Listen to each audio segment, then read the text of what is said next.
जय हिंद। आज जो टॉपिक है विजयनगर में तीसरा जो वंश आता है, विजयनगर में पहला वंश कौन आता है? संगम वंश। संगम वंश के बाद में सालू वंश और सालू के बाद में तुलु वंश और तुलु वंश के बाद में अभी अराबीडू वंश आएगा। तो जो तुलु वंश है इसकी स्थापना 1505 में होता है और ये समाप्त कब होता है? 1565 में। तो तुलु वंश का संस्थापक जो है, संस्थापक वीर नरसिंह है। संस्थापक कौन है? वीर नरसिंह। वीर नरसिंह ये तुलु वंश का संस्थापक है और ये 1505 से 1509 तक ही रहता है, ज़्यादा लंबा समय नहीं है। 1505 से 1509, तो 1509 पूरा इतना लिख सकते हैं यहाँ तक। ईस्वी की बात है, ईस्वी एडी की बात है। तो ये नरसिंह और वीर नरसिंह के बाद में जो शासक बनता है उसका नाम है कृष्णदेव राय। कृष्णदेव राय ये 1509 ईस्वी में गद्दी पर बैठता है। 1509 ईस्वी में गद्दी पर बैठता है और 1529 तक चलता है। 1529 ईस्वी तक। इसका मतलब इसने 20 वर्ष शासन किया है। मेन अगर बात किया जाए पूरे विजयनगर में, इस पूरे विजयनगर में जो चारों राजवंश आए हैं, पहला संगम वंश, दूसरा सालू वंश और तीसरा तुलु वंश, अभी चौथा आएगा इसके बाद में अराबीडू वंश। इन चारों राजवंशों में सबसे महान शासक यही है। सबसे महान शासक, महानतम शासक। तो पूरे विजयनगर में महानतम शासकों में गिनती इसकी की जाती है। सबसे महान शासक है, महान शासक। इसका मतलब इस तुलु वंश का भी महान शासक, तुलु वंश का महान शासक और साथ में इस विजयनगर का। एक खुद बहुत बड़ा विद्वान था, सबसे बड़ा विद्वान था, सबसे बड़ा विद्वान। इसी विद्वानता के कारण स्वयं विद्वान, ये स्वयं विद्वान है और विद्वानों का संरक्षक है, विद्वानों का संरक्षक। इसके दरबार में एक दो नहीं 8 तेलुगु भाषा के कवि रहते थे, 8 दिग्गज कवि रहते थे इसके दरबार में। 8 दिग्गज, दरबार में 8 दिग्गज, 8 दिग्गज, दिग्गज तेलुगु कवि रहते थे, तेलुगु कवि। 8 दिग्गज तेलुगु कवि रहते थे जिन्हें अष्ट दिग्गज कहा जाता था। क्या कहा जाता था? अष्ट दिग्गज, अष्ट दिग्गज कहा जाता था। किसे कहा जाता था? इन 8 तेलुगु भाषा की अष्ट दिग्गज किसके थे? अष्ट दिग्गज किस भाषा के थे? तेलुगु भाषा के थे।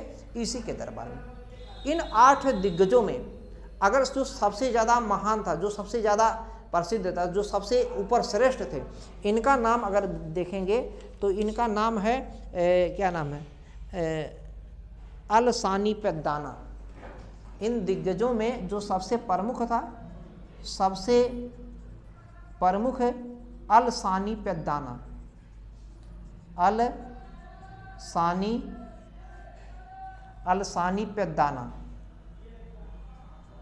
पेद्दाना, अलसानी पेद्दाना। ये दिख नहीं रहा है तो हम आगे चल देते हैं।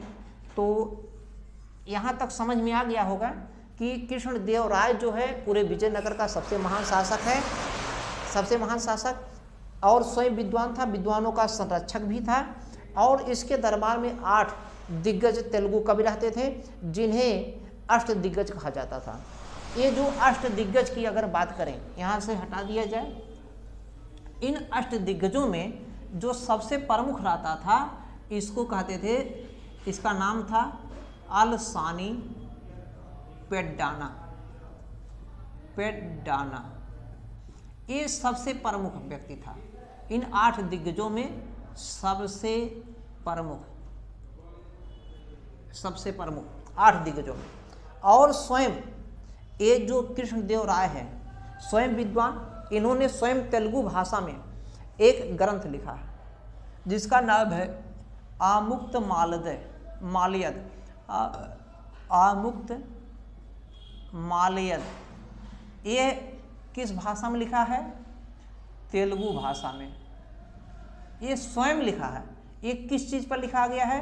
राजनीति विज्ञान पर, राजनीति विषय पर लिखा गया है। राजनीति विषय पर किसने लिखा? स्वयं कृष्णदेव राय ने। और बहुत प्रसिद्ध पुस्तक है। इस पुस्तक में इन्होंने बताया है राजा का क्या कर्तव्य है, राजा अपने प्रजा के कल्याण के लिए, राज्य के कल्याण के लिए, देश हित के लिए क्या क्या करना चाहिए, क्या होना चाहिए।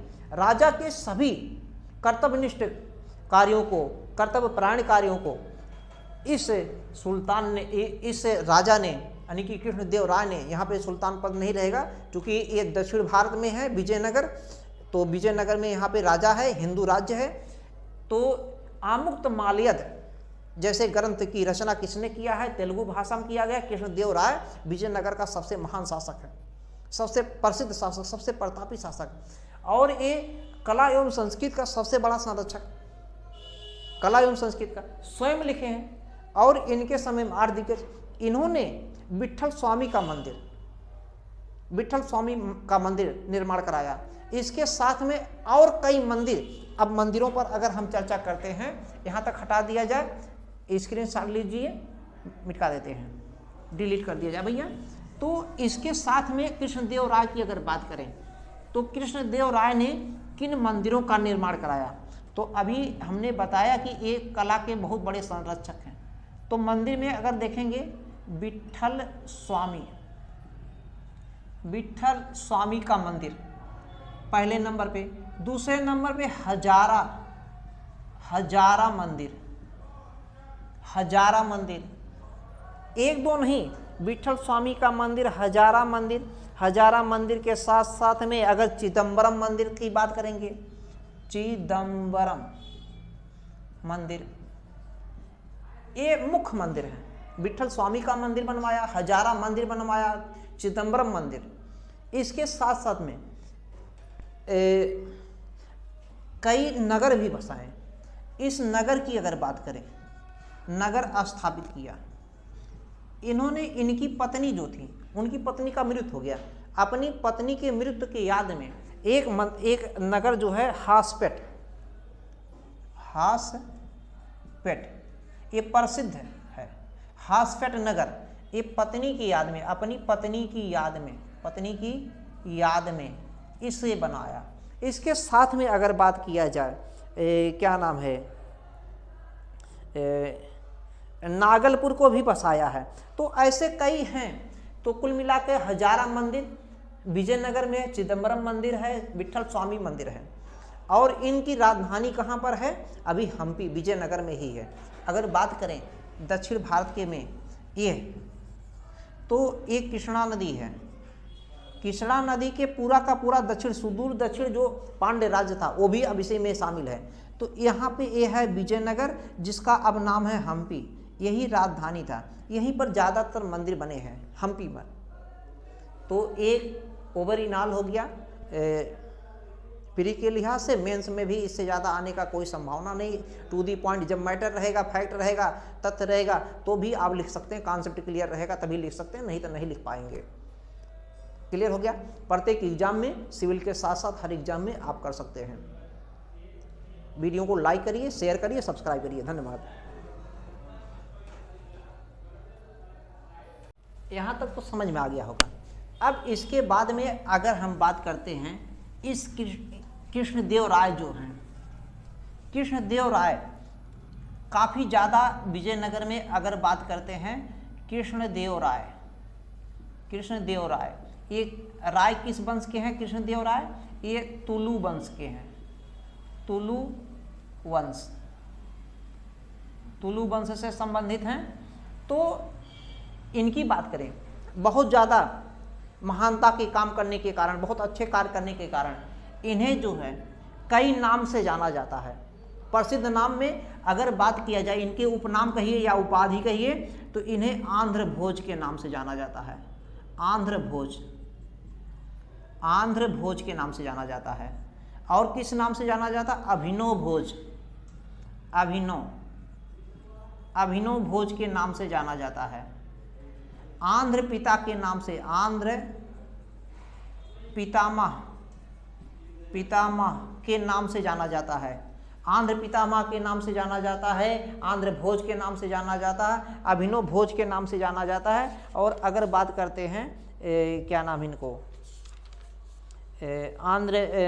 और क्या नाम, तेलुगु भोज के नाम से जाना जाता है। ऐसे कई नाम से जाने जाते हैं। तेलुगु भोज कई नाम से जाने जाते हैं कृष्णदेव राय। आंध्र भोज के नाम से अगर देखेंगे, अभिनव भोज के नाम से, पिता आंध्र भोज या आंध्र दो प्रकार का हो गया है, आंध्र भोज हो गया है, अभिनव भोज हो गया है, आंध्र